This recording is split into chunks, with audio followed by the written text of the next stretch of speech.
দর্শক, চট্টগ্রামে চিন্ময় কৃষ্ণ দাসের গ্রেফতার আর আদালত প্রাঙ্গণে আইনজীবী সাইফুল ইসলাম আলিফের হত্যা ঘটনা বিষয়ে আরও জানার চেষ্টা করব। সেখানে রাতভর আইনশৃঙ্খলা পরিস্থিতি স্বাভাবিকের জন্য যৌথ বাহিনী অভিযান চালিয়েছে। এ ব্যাপারে আমার সহকর্মী শহীদুল সুমনের কাছ থেকে আবারও জানার চেষ্টা করব। সুমন, রাতভর তো অভিযান চালিয়েছে যৌথ বাহিনী, এ সম্পর্কে কোনো ব্রিফিং করেছে কিনা তারা, এবং সকালে চট্টগ্রামের সার্বিক পরিস্থিতি আপনি কেমন দেখছেন? নগরীর বিভিন্ন স্থানে এবং সেই অভিযান থেকে আসলে কতজনকে আটক করা হয়েছে সেই বিষয়টি এখনো পর্যন্ত আসলে আমরা স্পষ্ট হতে পারিনি, কারণ আইন শৃঙ্খলা বাহিনীর পক্ষ থেকে এখনো পর্যন্ত কোনো ধরনের তথ্যই আমাদেরকে দেয়নি। তবে সারা রাত ব্যাপী যে অভিযান পরিচালিত হয়েছে সেটি আসলে আমরা বিভিন্ন সূত্রের মাধ্যমে নিশ্চিত হয়েছি।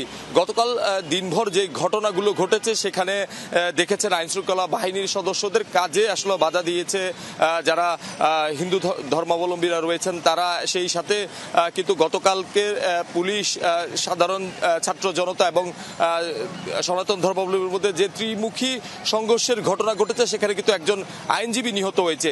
এইসব ঘটনায় যারা জড়িত কিংবা যারা উস্কানি দিয়েছে তাদের আসলে মূলত আটকের চেষ্টায় যৌথ বাহিনী এই অভিযান পরিচালনা করেছে। আমরা বিভিন্ন মাধ্যমে জানতে পেরেছি বেশ কিছু সনাতন ধর্মাবলম্বী যারা গতকালকে নানাভাবে পুলিশের কাজে বাধা এবং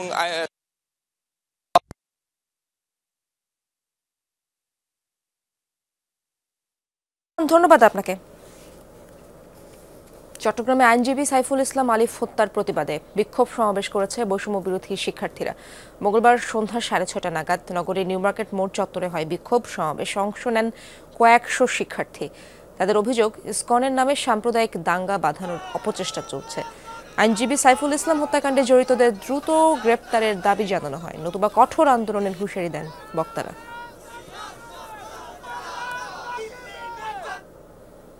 ইসকন নিষিদ্ধ এবং চট্টগ্রাম আদালতে আইনজীবীকে হত্যার প্রতিবাদে ঢাকা বিশ্ববিদ্যালয়ে মশাল মিছিল এবং বিক্ষোভ সমাবেশ করেছে ইনকিলাব মঞ্চ।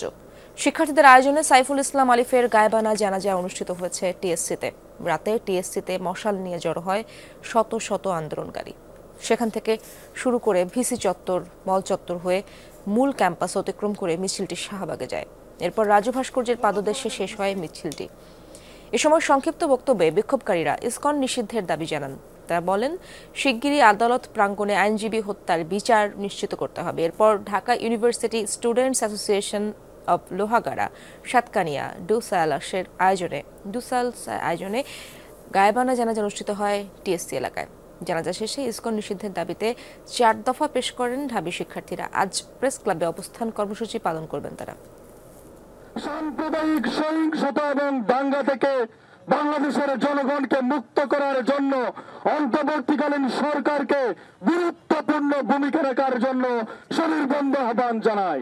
এখানে যদি ইসকনের সংশ্লিষ্টতা থাকে তাহলে অবশ্যই 24 ঘন্টার মধ্যে ইসকনকে নিষিদ্ধ করতে হবে। এখানে যে সংগঠনগুলো বা যে মানুষগুলো একত্রিত হয়েছি, আমি বলতে চাই যে আগামীকালকে সম্প্রীতির বাংলাদেশ কর্মসূচি ঘোষণা করা হলো। চট্টগ্রামে আইনজীবী সাইফুল ইসলাম আলিফ হত্যার প্রতিবাদে বিভিন্ন স্থানে বিক্ষোভ করেছে ছাত্র জনতা। মঙ্গলবার রাতে পটুয়াখালী শহরের পলিটেকনিক এলাকা থেকে মিছিল বের করে ছাত্র জনতা, পরে ঝাউবাগান ফোনলেন এলাকায় বিক্ষোভ করেন তারা। এ সময় ইসকন নিষিদ্ধের দাবি জানান আন্দোলনকারীরা। অবিলম্বে হত্যাকারীদের গ্রেফতারের দাবিও তোলা হয়। একই দাবিতে বিক্ষোভ মিছিল করেছে জাহাঙ্গীরনগর বিশ্ববিদ্যালয়ের শিক্ষার্থীরা। রাতে বটতলা থেকে মিছিল বেরিয়ে ক্যাম্পাসের বিভিন্ন সড়ক প্রদক্ষিণ শেষে শহীদ মিনার প্রাঙ্গণে সংক্ষিপ্ত সমাবেশ করেন তারা।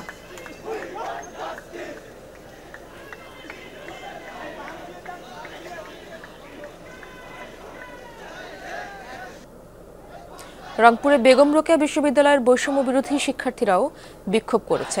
তারা শহীদ আবু সাইদ গেট থেকে মিছিল বের করে। পরে সমাবেশে বক্তারা অভিযোগ করেন, পরিকল্পিতভাবে দেশে অস্থিরতা তৈরির চেষ্টা করছে একটি মহল। আইনজীবীর খুনিদের 24 ঘন্টার মধ্যে গ্রেপ্তারের দাবি জানান তারা।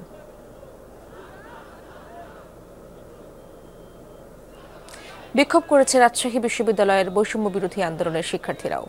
রাতে শহীদ জোহার চত্বরের সমাবেশ থেকে আইনজীবী আলিফ হত্যার বিচার দাবি জানান বক্তারা। পরে সেখানেই আলিফের গায়েবানা জানাজা অনুষ্ঠিত হয়।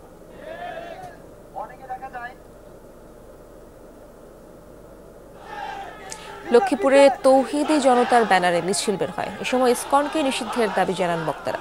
দ্রুততম সময়ে আইনজীবী হত্যায় জড়িতদের গ্রেপ্তারের দাবি তুলে ধরেন আন্দোলনকারীরা। একই দাবিতে নাটোর, ঝালকাঠি সহ বিভিন্ন স্থানে বিক্ষোভ করেছে ছাত্র জনতা। যশোর বিজ্ঞান ও প্রযুক্তি বিশ্ববিদ্যালয়ের সাধারণ শিক্ষার্থীরা বিক্ষোভ মিছিল করেছে। মঙ্গলবার মধ্যরাতে বিশ্ববিদ্যালয়ের হল থেকে মিছিল নিয়ে ক্যাম্পাস এলাকার বিভিন্ন সড়ক প্রদক্ষিণ করে তারা। এ সময় ইসকন নিষিদ্ধের স্লোগান দেন। তাদের বক্তব্য, দেশের পরিস্থিতি অস্থিতিশীল করার চেষ্টা করছে ফ্যাসিবাদী দোসররা। বর্তমান সরকারের কাছে বিভিন্ন শ্রেণী পেশার মানুষের হাজার হাজার দাবির মধ্যে রাজনীতিকদের বড় প্রত্যাশা একটি অবাধ, সুষ্ঠু, গ্রহণযোগ্য নির্বাচন। আগের 3টি নির্বাচনের তিক্ত অভিজ্ঞতা তাড়িয়ে বেড়াচ্ছে তাদের। বিএনপি, জামায়াত, সিপিবি সহ রাজনৈতিক দলের নেতারা প্রতিক্রিয়া ব্যক্ত করছেন সতর্কভাবে। বলছেন, নিরপেক্ষতা বজায় রেখে সুষ্ঠু ভোট আয়োজন বড় চ্যালেঞ্জ। প্রভাবমুক্ত থেকে কাজ করলে ইসি সেই চ্যালেঞ্জ উতরে যাবে, এমনটাই ভাবেন তারা। একবার বিনা প্রতিদ্বন্দ্বিতা, একবার দিন শুরুর আগে রাতে ভোট, আরেকবার ডামি প্রার্থীর অভিযোগে প্রশ্নবিদ্ধ হয় 2014, 18 ও 24 সালের সংসদ নির্বাচন। দলগুলো বারবার নির্দলীয় সরকারের অধীনে ভোট আয়োজনের দাবি জানিয়ে আসলেও দেখেনি সফলতার মুখ। ডক্টর মোহাম্মদ ইউনূসের অন্তর্বর্তী সরকার দায়িত্ব নেয়ার কিছুদিন পরে সরে গেছে আউয়াল কমিশন। সার্চ কমিটির ধারাবাহিকতায় দায়িত্ব নিয়েছে নাসিরউদ্দিন কমিশন। এতে কি জন আকাঙ্ক্ষার প্রতিফলন ঘটল? প্রত্যাশার কতটুকু পূরণ করতে পারবেন তারা? এসব বিষয়ে কি ভাবছেন নেতারা? ভোটার তালিকা হালনাগাদ করা, সীমানা নির্ধারণের বিষয়টা এবং পুলিশ প্রশাসন, জুডিশিয়ারি, একেবারে জরুরি যে রিফর্মগুলো, সংস্কারগুলো প্রয়োজন, সেগুলো করার পরই আশা করছি এই নির্বাচন কমিশন একটি নতুন নির্বাচন দেবে। 5ই আগস্টের এই গণ অভ্যুত্থানের এই বিপ্লবের গণ আকাঙ্ক্ষার প্রতিফলন এই সিদ্ধান্তের মধ্যে ঘটেনি।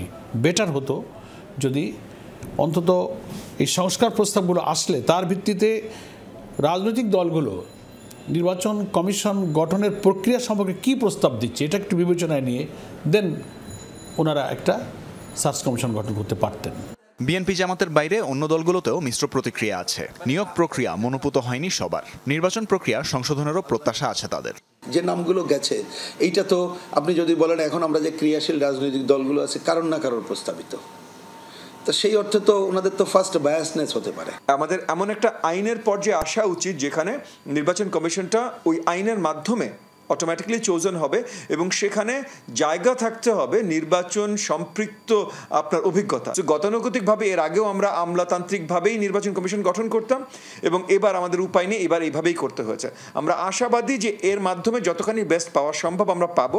ঢাকা বিশ্ববিদ্যালয়ের রাষ্ট্রবিজ্ঞান বিভাগের অধ্যাপক ডক্টর সাব্বির আহমেদ মনে করেন, কমিশনে একজনও নির্বাচন বিশেষজ্ঞ নেই। তিনি জোর দিচ্ছেন আগের ভুল থেকে শিক্ষা নিয়ে রাজনৈতিক দলের আকাঙ্ক্ষা বোঝার উপর। নির্বাচনকে শুধু একটা আমলাতান্ত্রিক কাজের মধ্যে পড়ে, এটা কিন্তু কোনো আমলাতান্ত্রিক রেসপন্সিবিলিটি। একজন নির্বাচন এক্সপার্ট রাখাটা খুব প্রয়োজন ছিল। আমাদের দীর্ঘ প্র্যাকটিসটাই হচ্ছে মানে আমলাদের উপর নির্ভরশীলতা, হ্যাঁ, এবং এই আমলা নির্ভরশীল হয়ে কি আমরা বেটার কিছু করতে পারছি? কিচ্ছু করতে পারিনি। রাজনৈতিক দলের আকাঙ্ক্ষাটাকে বোঝা খুব গুরুত্বপূর্ণ, তখন তার জন্য রোডম্যাপ করাটা সহজ হবে। জাতীয় ও স্থানীয় পর্যায়ে নির্বাচন পর্যবেক্ষণ সংস্থা, মানবাধিকার ও সমাজ উন্নয়ন সংস্থার চেয়ারম্যানের মতে সুষ্ঠু নির্বাচন নিশ্চিতে পদ্ধতি সংস্কার হবে কমিশনের চ্যালেঞ্জ। গত 5ই জানুয়ারি যে নির্বাচনটা হয়েছে, বাইরে বিশাল লাইন, কিন্তু ভিতরে কোনো ভোটার নেই। বিগত সরকারগুলো এই কাজ করেছে এবং নির্বাচন কমিশন তখন সরকারের তলবি বিভাগ হিসেবে কাজ করেছে। এই জন্য সরকারের তলবি বিভাগ হিসেবে কাজ না করে যাতে সক্রিয়ভাবে আলাদা নির্বাচন কমিশন সরকারের প্রভাবমুক্তভাবে কাজ করতে পারে, সেটাও একটা নির্বাচন কমিশনের বড় চ্যালেঞ্জ। কমিশন গঠনের পর দলগুলোর এখন অপেক্ষা কবে ঠিক হবে নির্বাচনের দিনক্ষণ। তানফির মৌসুম, যমুনা নিউজ, ঢাকা। অস্ত্রোপচার হচ্ছে উড়ন্ত চক্ষু হাসপাতালে। রোগী তো বটেই, চিকিৎসকদের জন্য ভিন্ন এক অভিজ্ঞতা। চট্টগ্রাম বিমানবন্দরে চলছে অরবিসের ব্যতিক্রমী এই কার্যক্রম। পাশাপাশি চিকিৎসক, নার্স, টেকনিশিয়ানদের হাতে কলমে দেয়া হচ্ছে প্রশিক্ষণ। চট্টগ্রাম শাহ আমানত আন্তর্জাতিক বিমানবন্দরে অবতরণ করা বিশাল আকারের এক বিমান। তার ভেতরের প্রতিটি আসন পরিপূর্ণ। তবে এরা কেউ যাত্রী নন, দূরের কোনো দেশেও পাড়ি দিচ্ছেন না। বিমানটিও বাণিজ্যিক নয়। এটি মূলত অরবিসের উড়ন্ত চক্ষু হাসপাতাল, যেখানে বাংলাদেশি চিকিৎসকদের হাতে কলমে প্রশিক্ষণ প্রদান এবং রোগীদের অস্ত্রোপচার চলছে। বিমানের ভেতরের অস্ত্রোপচার সবার কাছে ভিন্ন এক অভিজ্ঞতা। হাইটেক টেকনোলজি আছে, যেটা আমাদের দেশে হয়তো অনেক ক্ষেত্রে পসিবল না। হিউম্যান আইতে না, আমরা একটা ইনস্ট্রুমেন্টের মাধ্যমে আসলে সার্জারিগুলো সম্পর্কে শিখতে পারি। চক্ষু চিকিৎসকগণ যেন তাদের সার্জারিতে উন্নত ধরনের একটা চিকিৎসা পায় এবং সার্জারিতে দক্ষতা অর্জন করে। উড়োজাহাজে স্থাপিত বিশ্বের একমাত্র স্বীকৃত চক্ষু হাসপাতালটি 14 নভেম্বর চট্টগ্রাম পৌঁছে। 18 নভেম্বর থেকে শুরু হয় চিকিৎসক, নার্স ও টেকনিশিয়ানদের প্রশিক্ষণ এবং রোগীদের চিকিৎসা, যা চলবে 28 নভেম্বর পর্যন্ত। Our mission, our goal is to improve access to eye care and the facilities and the skills of the local healthcare teams. We work closely again with our teams to be able to identify those learning needs and tailor each Flying Eye Hospital program. চিকিৎসক এবং নার্সদের যে প্রশিক্ষণটা তারা দিয়ে গেলেন, এতে বাংলাদেশের চিকিৎসা এবং চক্ষু সেবা অনেকটাই উন্নত হবে, এমনটাই মনে করছেন সংশ্লিষ্টরা। শুধু বিমানের ভেতরেই নয়, চট্টগ্রাম চক্ষু হাসপাতাল ও প্রশিক্ষণ কেন্দ্রের অপারেশন থিয়েটারেও রোগীদের চক্ষু সার্জারি এবং চিকিৎসক ও নার্সদের প্রশিক্ষণ দিচ্ছেন অরবিসের বিশেষজ্ঞ টিম। আমরা এটাকে পরবর্তীতে কাজে লাগিয়ে পেশেন্টদেরও অনেক উপকার করতে পারবো। কিভাবে অপারেশনগুলো করা হচ্ছে ওয়ার্ল্ড ওয়াইড, ওই জিনিসগুলো আমরা শিখতে পারছি। এটা ইন্টারেক্টিভ সেশন হচ্ছে এবং আমরা আসলে বেনিফিটেড হচ্ছে খুব। আগামী 2 ডিসেম্বর চট্টগ্রাম থেকে রোয়ান্ডার উদ্দেশ্যে রওনা দেবে উড়ন্ত চক্ষু হাসপাতালটি। জোবায়েত ইবনে শাহাদাত, যমুনা নিউজ, চট্টগ্রাম। চুয়াডাঙ্গায় থমকে আছে সড়ক, ব্রিজ ও কালভার্টের নির্মাণ এবং সংস্কার। পরিবর্তিত পরিস্থিতিতে ঠিকাদার আত্মগোপনে থাকায় বন্ধ বিভিন্ন এলাকার উন্নয়নমূলক কাজ। কয়েকটি স্থানে পুরাতন ব্রিজ ভেঙে ফেলায় দেখা দিয়েছে চলাচলের সীমাহীন দুর্ভোগ। একদিকে যেমন বাড়ছে জনভোগান্তি, অন্যদিকে দেখা দিয়েছে অনিশ্চয়তা। দ্রুতই এর সমাধান চান ভুক্তভোগীরা। জটিলতা কাটিয়ে সমাধানের আশ্বাস সংশ্লিষ্ট কর্মকর্তাদের। চুয়াডাঙ্গার সরোজগঞ্জ হয়ে আলমডাঙ্গা পর্যন্ত নির্মাণ ও সংস্কার কাজ শুরু হয় গেল জানুয়ারিতে। ব্যস্ততম এই সংযোগ সড়কটি সংস্কারের পাশাপাশি দুটি ব্রিজ আর বেশ কয়েকটি কালভার্ট নির্মাণও ছিল 2 বছর মেয়াদী এই প্রকল্পের আওতাধীন। গত 5 আগস্টের পর থমকে গেছে গোটা প্রকল্প। ঠিকাদারি 3 প্রতিষ্ঠানের কারও দেখা নেই। 3 মাস কাজ বন্ধ থাকায় ভোগান্তি আরও বেড়েছে স্থানীয়দের। অত্র এলাকার লোকের যে অসুবিধা হয়েছে, আগে এখান থেকে সরোজগঞ্জ বাজারে যেতে লাগতো 10 টাকা, এখন এই ব্রিজটা ভেঙে দেওয়ার কারণে তাদের লাগে 40 টাকা। কালভার্ট একটা ব্রিজ, মানে একই রাস্তা, মানুষের খুবই কষ্ট, মানে যত রোড বা যত সবকিছু সব আমাদের এই রোডে। এই যে কন্ট্রাক্টর যত ব্রিজ ভেঙেছে, একটা ব্রিজও ঠিক রকম কাজ করছে না। নবগঙ্গা নদীর ওপর পুরাতন ব্রিজ ভেঙে নতুন সেতু নির্মাণ কাজ শুরু হলে পাশ দিয়ে তৈরি করা হয় কাঁচা সড়ক। বর্ষায় সেই সড়কটিও বেহাল। এখন একমাত্র ভরসা বাঁশের সাঁকো। যানবাহন চলাচল করতে না পারায় ভোগান্তিতে কয়েক গ্রামের লাখো মানুষ। ছাত্রছাত্রীরা আমাদের সরোজগঞ্জে কলেজ, হাই স্কুল এবং প্রাইমারি স্কুলে পড়াশোনা করে, এদের এদিক দিয়ে যাওয়াটা খুবই কষ্ট হচ্ছে। এই ব্রিজটা যে অবস্থায় পড়ে আছে, মানুষজন পার হতে পারছে না, আর পড়ে যায়, গাড়ি ঘোড়া নিয়ে পড়ে যাওয়ার ভিতরে। ভাই খোয়া দেওয়ার কথা 1 নম্বর, দিয়েছে হলো 2 নম্বর, বালি দেওয়ার কথা কালোটা দিয়েছে সাদারা। এই জন্যে বড় অফিসার ছিল, সে বড় অফিসার এসে তারপরে মেয়েরে জরিপানা করে তারপর তাড়িয়ে দিয়েছে। 11 মাসে এই কাজের অগ্রগতি মাত্র 8%। জটিলতার কথা স্বীকার করে পুনরায় কাজ শুরুর আশ্বাস স্থানীয় প্রশাসনের। এই বিষয়টি আমার নলেজে আসার পরে আমি নির্বাহী প্রকৌশলীর সাথে যোগাযোগ করেছি। ফান্ডের কোনো সমস্যা নেই, আদার্স কোনো সমস্যা নেই, শুধু ঠিকাদার একটু কাজ শুরু করলেই আমাদের যথাসময়ে প্রকল্প কাজটি শেষ হয়ে যাবে। প্রায় 23 কিলোমিটার দৈর্ঘ্যের এই প্রকল্পের ব্যয় ধরা হয়েছে 68 কোটি টাকা। জিসান আহমেদ, যমুনা নিউজ, চুয়াডাঙ্গা। প্রায় 4 বছর ধরে বন্ধ সুনামগঞ্জের ছাতক সিলেট রেল যোগাযোগ। করোনা মহামারীর শুরুর দিকে সারা দেশের মতো এই রুটেও ট্রেন চলাচল বন্ধ রাখা হয়। 2022 সালের ভয়াবহ বন্যায় বিধ্বস্ত হয় ছাতকের রেলপথ। পরবর্তীতে লাইনটি সচল করতে এডিবির অর্থায়নে 250 কোটি টাকার টেন্ডার হয়। তবে সরকার পতনের পর পরিবর্তিত পরিস্থিতিতে কাজ শুরু নিয়ে দেখা দিয়েছে অনিশ্চয়তা। সুনামগঞ্জের শিল্প সমৃদ্ধ প্রাচীন শহর ছাতক। পাথরসহ বিভিন্ন পণ্য ও যাত্রী পরিবহনে ছাতক সিলেট রেল রুট দীর্ঘদিন জোড়াতালি দিয়ে চললেও করোনা মহামারীর শুরুর দিকে তা বন্ধ হয়ে যায়। পরে দেশের অন্যান্য স্থানে ট্রেন চালু হলেও এই রুটটি আর চালু হয়নি। 2022 সালের বন্যায় 35 কিলোমিটার রেলপথের 13 কিলোমিটার পুরোপুরি ক্ষতিগ্রস্ত হয়। আংশিক ক্ষতি হয় 20 কিলোমিটার অংশ। রেল যোগাযোগ পুনরায় চালু করতে এডিবির অর্থায়নে সিলেট ছাতকবাজার রেলপথ পুনর্বাসন প্রকল্পের আওতায় সংস্কার টেন্ডার হয়, তবে এখনও শুরু হয়নি কাজ। রেলপথটি দীর্ঘদিন ধরে বন্ধ থাকায় চুরি হচ্ছে রেলের সরকারি সম্পদ। ছাতকবাজার স্টেশন হয়ে উঠেছে মাদকের আখড়া। 22 বন্যাটা আইলো, আমাদের ঘর বাড়িতে পানি, লাইন কুদ্দালিয়া গেছে কি এই পর্যন্ত লাইন বন্ধ আছে।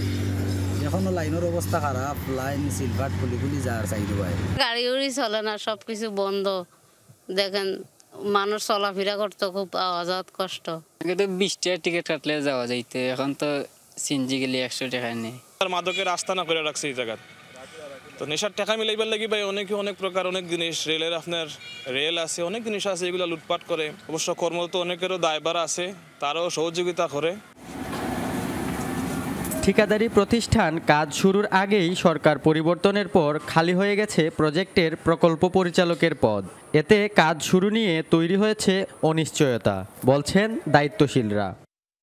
5 আগস্টের ইয়ার পরে আমাদের মন্ত্রী মহোদয় চেঞ্জ হয়ে গেছে, অনেক মানে গঠনতান্ত্রিক চেঞ্জ হয়েছে। এরপরে আসলে এটার আর কোনো আপডেট পাওয়া যায়। ওটার বর্তমানে যে পিডি মানে এই প্রজেক্টের যে পিডি, ওই চেয়ারেও কেউ নেই। সিলেট ছাতকবাজার রেলপথ সংস্কার প্রকল্পে ব্যয় ধরা হয়েছে 250 কোটি টাকা। সব জটিলতা কেটে দ্রুত প্রকল্পের কাজ শুরু হবে এমন প্রত্যাশা স্থানীয়দের। সুহানুর রহমান সুহান, যমুনা নিউজ, সুনামগঞ্জ। ফ্যাসিবাদ বিরোধী গণ অভ্যুত্থানে মারাত্মক আহত মোহাম্মদ হাসানকে উন্নত চিকিৎসার জন্য থাইল্যান্ডে পাঠানো হয়েছে। মঙ্গলবার রাত 11টা নাগাদ ঢাকা থেকে এয়ার অ্যাম্বুলেন্সে তাকে ব্যাংকক পাঠানো হয়। এর আগে ঢাকার সম্মিলিত সামরিক হাসপাতাল সিএমএইচে ব্রিফিং করেন চিকিৎসকরা। জানান 4 আগস্ট চট্টগ্রামের টাইগার পাস এলাকায় গুলি এবং পিটুনিতে মস্তিষ্কে মারাত্মক আঘাত পান হাসান। স্বাভাবিক জীবনে ফিরতে তার দীর্ঘ সময় লাগবে। হাসানের বাড়ি লক্ষ্মীপুরের রামগতি উপজেলায়। 3 ভাই বোনের মধ্যে তিনি সবার বড়। পরিবারের হাল ধরতে চট্টগ্রামে ইঞ্জিনিয়ারিং ওয়ার্কশপে কাজ শিখেছিলেন। তার বন্ধু মোহাম্মদ জাগির বলেন, 4 আগস্ট পুলিশের গুলিতে আহত হওয়ার পর ছাত্রলীগের নেতাকর্মীরা হাসানকে নির্মমভাবে পেটায়। উদ্ধার করে তাকে চট্টগ্রাম মেডিকেল কলেজ হাসপাতালে নেওয়া হয়। পরে 3 সেপ্টেম্বর উন্নত চিকিৎসার জন্য ঢাকার সিএমএইচে ভর্তি করা হয়। আমাদের মাঝে যে পেশেন্টগুলা আসছে এখানে, সবচেয়ে সিরিয়াস পেশেন্টগুলার মধ্যে উনি অন্যতম। সে যে অবস্থা থেকে আসছে এই তুলনায় সে আসলেই বেসিক্যালি আমি সৌভাগ্যনী বলবো, এখনও পর্যন্ত আমরা তাকে নিয়ে আশাবাদী, সে ইনশাল্লাহ উপকৃত হবে। সে যেহেতু ইয়াং, অপেক্ষাকৃতভাবে সে তার রিভাইভালের ক্যাপাসিটি বেশি, কাজেই তার ব্রেনের কিছু ড্যামেজড অংশ কিছুটা রিজেনারেটেড বা কিছুটা আবার পুনঃশক্তি লাভ করবে। লাভ করলে তার নিউরোলজিক্যাল স্ট্যাটাস ফিরে আসবে। দর্শক, ঋতু বদলে স্নিগ্ধ গ্রাম বাংলার সকাল। অপরূপ চারপাশের সাথে বদলেছে প্রাণ প্রকৃতি, সাথে জীবনযাত্রায় এসেছে পরিবর্তন। মাঠে মাঠে নতুন ধানের গন্ধ। তবে নবান্নের উৎসবে ভাটা পড়ছে নানা কারণে। শীত বন্দনা নিয়ে নীলফামারী থেকে মাহমুদ রাফিনের প্রতিবেদন।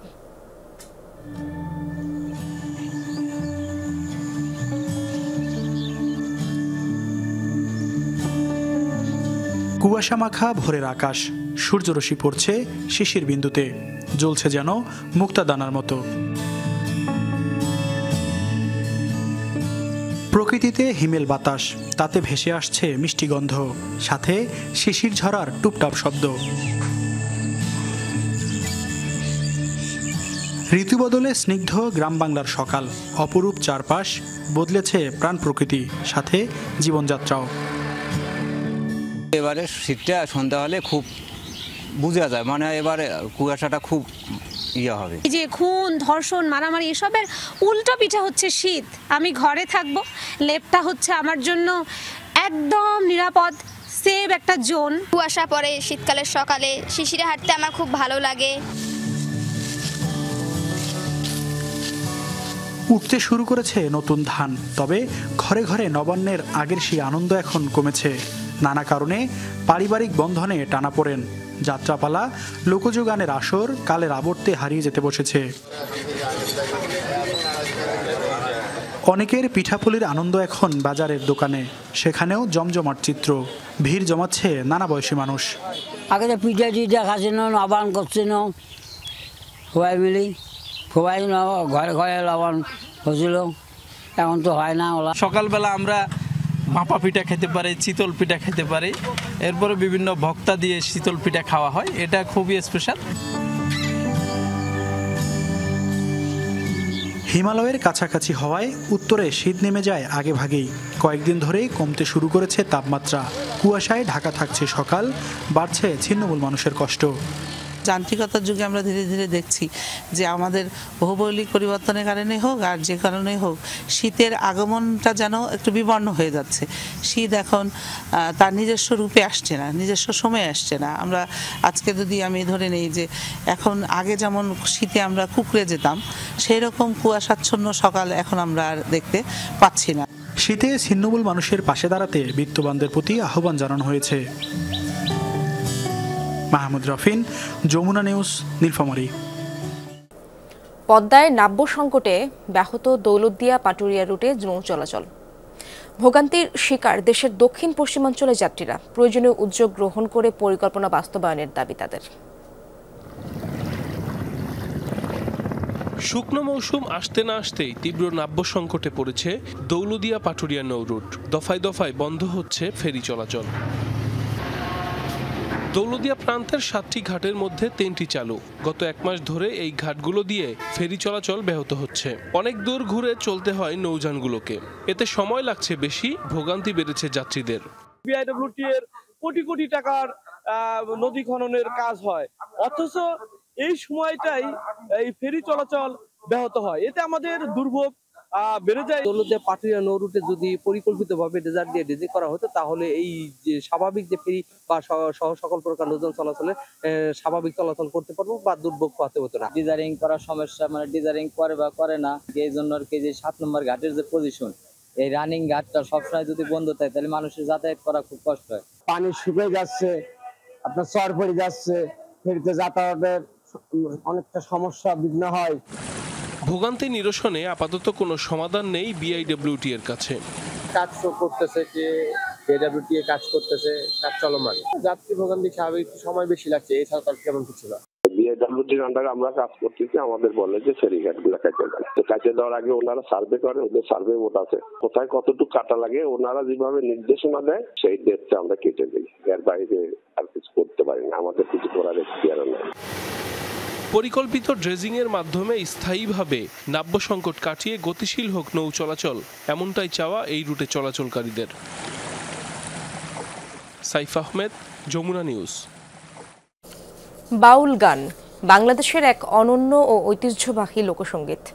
আধ্যাত্মিক গভীরতা, সরলতা এবং মানবতাবাদী বার্তার জন্য দেশের গণ্ডি পেরিয়ে বিশ্বব্যাপী সমাদৃত এই বাউল গান। 2005 সালে আজকের দিনে বাউল গানকে মানবতার মৌখিক মাস্টারপিস হিসেবে ঘোষণা করে ইউনেস্কো। দিনটিকে বাউল দিবস ঘোষণার দাবি শিল্পীদের।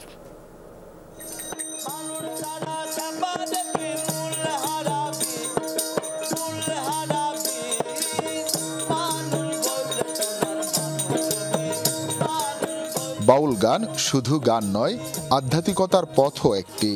এতে রয়েছে মানবতা, প্রেম, সহনশীলতা এবং সত্যের বাণী।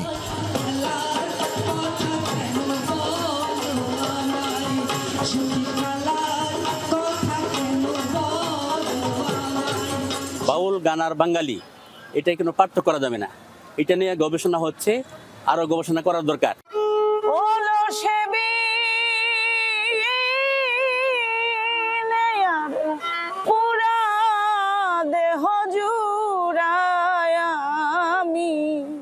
বাউল গান আজও জীবন্ত। নতুন প্রজন্মের বাউলরা তাদের নিজস্ব শৈলীতে বাউল গানকে আরও জনপ্রিয় করে তুলেছেন। তবে আধুনিক যুগে বাউল গানের মূল চেতনা ধরে রাখাই একটি বড় চ্যালেঞ্জ। মরণ নাই সে জিন্দা এই দুনিয়া, মায়ার জালে বান্ধা। যেই সাধনার জন্য এত লড়াই, এত সংগ্রাম, সেই সাধনা করে যেন বাউল গানটা আমরা রক্ষা করতে পারি।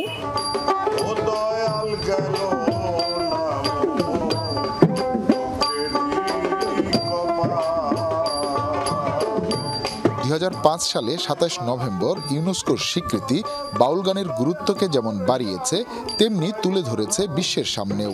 তাই দিনটিকে দেশে বাউল দিবস ঘোষণার দাবি শিল্পীদের।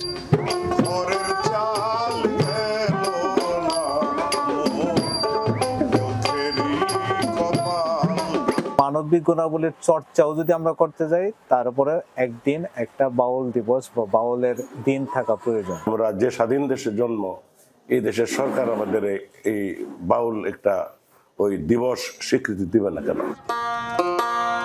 আপন মানুষ চেনা বড় দায় রে। সামাজিক সম্পর্ক, সাংস্কৃতিক পরিচয় ও মৌখিক ঐতিহ্যের কারণে বাউল গানের স্বীকৃতি বিশ্বজুড়ে। লালন শাহ, শাহ আব্দুল করিম, উকিল মুন্সি, জালাল খায়ের মতো সাধকের বাণী প্রচার ও গবেষণার জন্য আরও উদ্যোগী হওয়ার পরামর্শ সংশ্লিষ্টদের।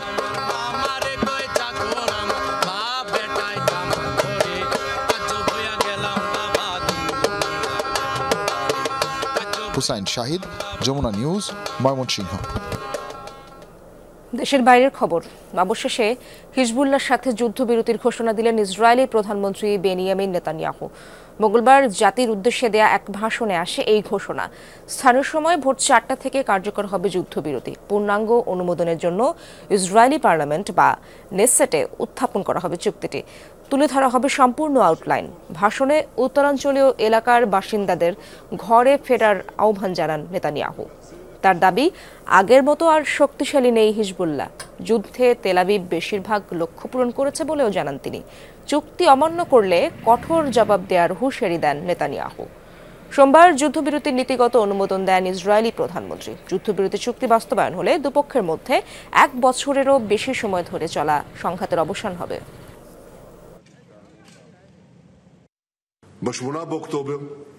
1 বছর আগে যে হিজবুল্লাহ আমাদের বিরুদ্ধে হামলা শুরু করেছিল, সে অবস্থানে আর নেই। কয়েক দশক পিছিয়েছে তারা। আমরা তাদের নেতা নাসরাল্লাহ সহ অনেক শীর্ষ নেতাদের হত্যা করেছি। বেশিরভাগ রকেট ও মিসাইল ধ্বংস এবং হাজার হাজার সন্ত্রাসী যোদ্ধাকে নির্মূল করেছি। আন্ডারগ্রাউন্ড স্থাপনা ধ্বংস করেছি। মধ্যপ্রাচ্যের চেহারা বদলে দিচ্ছি আমরা। 7টি ফ্রন্ট থেকে হামলা শিকার হয়েছি এবং পাল্টা জবাব দিয়েছি। চীন, কানাডা, মেক্সিকোর ওপর ট্রাম্পের নতুন শুল্কারোপের ঘোষণায় বিশ্ব অর্থনীতিতে উঠেছে তোলপাড়। ট্রাম্পের এই হুঁশিয়ারির পরপরই মার্কিন ডলারের বিপরীতে ব্যাপক দরপতন হয়েছে ইউরো, পাউন্ড, ইউয়ান সহ বেশ কয়েকটি মুদ্রার। ধাক্কা খেয়েছে এশিয়ার প্রধান শেয়ার বাজারগুলো। বিশ্লেষকদের ধারণা, এমন সিদ্ধান্তে প্রভাবিত হবে অন্যান্য দেশগুলো। মার্কিন বাণিজ্য নীতিতে যে আবারও বড়সড় পরিবর্তন আসতে চলেছে ট্রাম্পের জয়লাভের পর, তা অনেকটাই স্পষ্ট ছিল। চীন, কানাডা এবং মেক্সিকোর উপর ট্রাম্পের শুল্কারোপের ঘোষণা সেই ধারণাকেই সত্য করে তুলল। ক্ষমতা হাতে নেবার প্রথম দিনই দেশ তিনটির ওপর শুল্কারোপের ঘোষণা দেন তিনি। মার্কিন প্রেসিডেন্টের এমন ঘোষণার পর থেকেই চলছে চুলচেরা বিশ্লেষণ। আবারও কি দুই পরাশক্তির মধ্যে বাণিজ্য যুদ্ধ দেখতে যাচ্ছে বিশ্ব? শুধু যুক্তরাষ্ট্রেই নয়, বিশ্লেষকদের দাবি ট্রাম্পের শুল্কারোপের সিদ্ধান্তের প্রভাব পড়বে অন্যান্য দেশেও। যুক্তরাষ্ট্রে প্রতি বছর যে পরিমাণ আমদানি হয় তা জিডিপির 15%, কিন্তু অনেক দেশের জন্য এই পরিমাণ উল্লেখযোগ্য হারে আরও বেশি। তাই এই সিদ্ধান্তের প্রভাব অনেক বড়। এই শুল্ক নীতি মার্কিন অর্থনীতির চেয়ে অন্যান্য দেশগুলোতে আরও বড় প্রভাব ফেলবে। এদিকে এরই মধ্যে বিরূপ প্রভাব পড়তে শুরু করেছে বিশ্ব অর্থনীতিতে। কয়েক বছরের ইতিহাসে মার্কিন ডলারের বিপরীতে ব্যাপক দরপতন হয়েছে চীন, কানাডা ও মেক্সিকান মুদ্রার। বিনিময় হার কমেছে ইউরো, পাউন্ড ও অস্ট্রেলিয়ান ডলারেরও। দরপতনের দেখা মিলেছে এশিয়ার মূল শেয়ার বাজারগুলোতেও। এমন পরিস্থিতিতে মার্কিন বাজারের বিকল্প খুঁজছে কেউ। যুক্তরাষ্ট্রের বাজারের চেয়ে এখন মধ্যপ্রাচ্যের বাজার অনেক ভালো। মধ্যপ্রাচ্য থেকে আমরা অনেক বেশি গ্রাহক পাচ্ছি। মূল্য কিংবা পরিমাণ বিবেচনা করলে তা যুক্তরাষ্ট্রের তুলনায় অনেক ভালো। এই সমস্যার সমাধান আমাদের হাতে নেই। এখন যা করতে পারি তা হলো অন্যান্য দেশগুলোতেও রফতানির পরিমাণ বৃদ্ধি করা। উদাহরণস্বরূপ মধ্যপ্রাচ্য, আফ্রিকা, দক্ষিণ আমেরিকা, রাশিয়া কিংবা দক্ষিণ পূর্বাঞ্চলীয় দেশগুলো। এটা না করতে পারলে আর কোনো উপায় নেই। এর আগে মঙ্গলবার চীনসহ 3 দেশের ওপর শুল্ক আরোপের ঘোষণা দেন ট্রাম্প। কানাডা, মেক্সিকান পণ্যের ওপর 25% সহ চীনা পণ্যের ওপর অতিরিক্ত 10% শুল্ক আদায়ের হুঁশিয়ারি দেন তিনি। গেল বছর চীন, কানাডা, মেক্সিকো থেকে যুক্তরাষ্ট্রে আমদানিকৃত পণ্যের মূল্য ছিল $1.5 ট্রিলিয়ন কাছাকাছি। অনিক রহমান, যমুনা নিউজ। পশ্চিমবঙ্গের 6 আসনের উপনির্বাচনে তৃণমূল কংগ্রেসের বিপুল জয়ের পর আবারও আলোচনায় রাজ্য বিজেপির ব্যর্থতা। আর জি কর কাণ্ডের মতো নানা ইস্যুতে বিজেপি সহ বিরোধী শিবিরের তোপের মুখে পড়েন মুখ্যমন্ত্রী মমতা ব্যানার্জি। ধারণা করা হচ্ছিল তার প্রভাব পড়বে নির্বাচনেও। বাস্তবতা হলো 30% ভোট পেতেই নাভিশ্বাস বিজেপি বামদের অনায়াসে 70%-এর বেশি ভোট পেয়েছে মমতার দল। কিন্তু এত বিতর্কের পরও কিভাবে এমন একচেটিয়া জয়? বিভিন্ন মহলে তা নিয়েই চলছে আলোচনা। কলকাতার আরজি কর হাসপাতালে চিকিৎসক ধর্ষণ ও হত্যাকাণ্ডের প্রতিবাদে বিক্ষোভের অগ্নিকুণ্ডে পরিণত হয় পুরো পশ্চিমবঙ্গ, যার রেশ ছড়ায় ভারত জুড়েই। পথে নামেন সাধারণ মানুষ থেকে শুরু করে তারকা সহ বিভিন্ন পেশাজীবীরা। মুখ্যমন্ত্রী মমতা ব্যানার্জির পদত্যাগের দাবিতে বিজেপি সহ অন্যান্য বিরোধী দলগুলোর আন্দোলনের মুখে রীতিমতো কোণঠাসা হয়ে পড়েন তৃণমূল প্রধান। ধারণা করা হচ্ছিল এর প্রভাব পড়বে পশ্চিমবঙ্গের উপনির্বাচনেও, কিন্তু শনিবার ঘোষিত 6 আসনের উপনির্বাচনের ফলাফলে সবগুলোতেই বিপুল জয় পায় ক্ষমতাসীন তৃণমূল কংগ্রেস। কোচবিহার, উত্তর 24 পরগনা সহ বিভিন্ন আসনে 50 থেকে 76% পর্যন্ত ভোট পেয়েছে মমতা ব্যানার্জির দল, যেখানে 2 ফ্রন্ট মিলে 30% ভোটও পায়নি বিজেপি ও বামরা। ধন্যবাদ জানাবো তেলেঙ্গানা বিধানসভার যারা ভোটার তাদেরকে, যে তারা ভরসা রেখেছেন তৃণমূল কংগ্রেসের উপর, মমতা বন্দ্যোপাধ্যায়ের উপর। বাংলার মানুষের এমনিতেই মমতা বন্দ্যোপাধ্যায় খুব কাছের, তার উপরে বিশ্বাস অটুট, সেই বিশ্বাসেরই ফল প্রকাশ আজকে হলো। কিন্তু কিভাবে? বিভিন্ন মহলে উঠছে সেই প্রশ্নই। বিশ্লেষকরা বলছেন, গ্রামাঞ্চলে মমতার নেয়া বিভিন্ন সমাজ কল্যাণমূলক অনুদান এখানে বড় প্রভাবক হিসেবে কাজ করেছে। তাই আরজি কর আন্দোলন গ্রামে তেমন প্রভাব ফেলতে পারেনি। তৃণমূলের এই জয়ের জন্য বিজেপির সাংগঠনিক ও কৌশলগত দুর্বলতাকেও দায়ী করছেন কেউ কেউ। প্রধান কারণ হচ্ছে যে পশ্চিমবঙ্গের মতন এরকম কঠিন রাজ্যে একটা পূর্ণ সময়ের সভাপতি নেই। এইটা আমি কিছুতেই হজম করতে পারছি না। একটা পূর্ণ সময়ের সভাপতি নেই, অমুকের জন্য অমুকটার জন্য অপেক্ষা করছি, তমুকটার জন্য অপেক্ষা করছি, এগুলো কোনোটাই আমার কাছে গ্রহণযোগ্য নয়। এদিকে তৃণমূলের এমন জয়ের পেছনে ভোট কারচুপিকেও ছোট করে দেখতে নারাজ অনেকে। বিজেপির অভিযোগ, ভয় দেখিয়ে ভোট আদায় আর প্রশাসনের সহায়তায় কারচুপি তৃণমূলের রাজনীতির বহু পুরনো অভ্যাস। ইফাত আরা খন্দকার, যমুনা নিউজ। 3 ম্যাচ সিরিজের প্রথম ওয়ানডেতে আজ মুখোমুখি হবে বাংলাদেশ ও আয়ারল্যান্ড। মিরপুর শেরেবাংলা জাতীয় ক্রিকেট স্টেডিয়ামে ম্যাচটি শুরু হবে সকাল 10টায়। প্রায় 8 মাস পর ওয়ানডে খেলবে বাংলাদেশের মেয়েরা। সবশেষ সিরিজে ঘরের মাঠে অজিদের কাছে স্বাগতিকরা হারে 3-0-তে। তবে সেই ব্যর্থতা কাটিয়ে এবার আইরিশদের বিপক্ষে 3-0-তে জয়ের লক্ষ্য টাইগ্রেসদের। বিশ্বকাপ নিয়ে এখনই ভাবতে চান না নিগার সুলতানা জ্যোতি। অন্যদিকে বাংলাদেশের বিপক্ষে ধারাবাহিক সাফল্য দেখাতে চান আইরিশ অধিনায়ক। বাংলাদেশ উইন্ডিজ টেস্টের খবর। 201 রানের বড় পরাজয়ে সিরিজ শুরু করল বাংলাদেশ। উইন্ডিজের করা 450 রানে ইনিংস ঘোষণার পর 9 উইকেটে 259 রান নিয়ে প্রথম ইনিংস শেষের ঘোষণা দেয় বাংলাদেশও। এরপর তাসকিনের 5 স্বাগতিকদের 152 রানে গুটিয়ে দিলেও 132 রানে থেমে যায় টাইগাররা।